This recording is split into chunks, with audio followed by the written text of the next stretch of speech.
আসসালামাইকুম ভাই। ওয়ালাইকুম সালাম।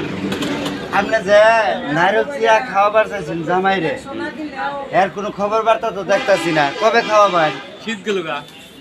নারকেল চিরারা আজ 3 বছর যাবত আমার শ্বশুরের নারকেল চিরা খাওয়াবো। হ্যাঁ। গাছে নারকেল পাকাও না, খাওয়ারও হয় না। কেন?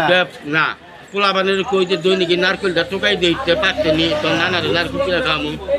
আর 3 বছর ধরে পোলাইবানে গাছে উঠে টোকাই দেয়, নারকেল পাকে নাই, উঠতে নামতে পোলাইবানে বুকের খাল গেছে 4-5 ডেলিভারি করছে। হ্যাঁ 4-5 হাজার আমি ডাক্তার দিয়েছি, বুঝছো? এইগুলা কয় রান্নার করে আইছে, কইছি তাহলে এইগুলা হচ্ছিল খাওয়ামো। তা শালার পড়ায় ইয়া হিন্দি গিরা লাগছে, করলাম দোষ শালা 3 বছর আচ্ছা, ধরে সেন্দি করে দিছে, নাহলে পানি পড়ে গেছে। আইসা তো নারিকেল পরে নাই। 3 বছর ধরে নারকেল গিরা খাওয়া হচ্ছে, তো হচ্ছিল না। শালা পড়াই খেয়ে গেলে কি বাল খাওয়ামো, এটা মানে এর কথা। এটা মানে হচ্ছিল কই নাই রে, মনে দিতে রাত করে কইছি এই দুই না। তা আপনি 5,000 টাকা খরচ করে পোলাপানের চিকিৎসা করাইলেন, গাছে উঠতে নামতে যে ভুগেন দুঃখ পাইছে। 5,000 টাকা তো 500 টাকা নারিকেল কিনা হাইলেন না।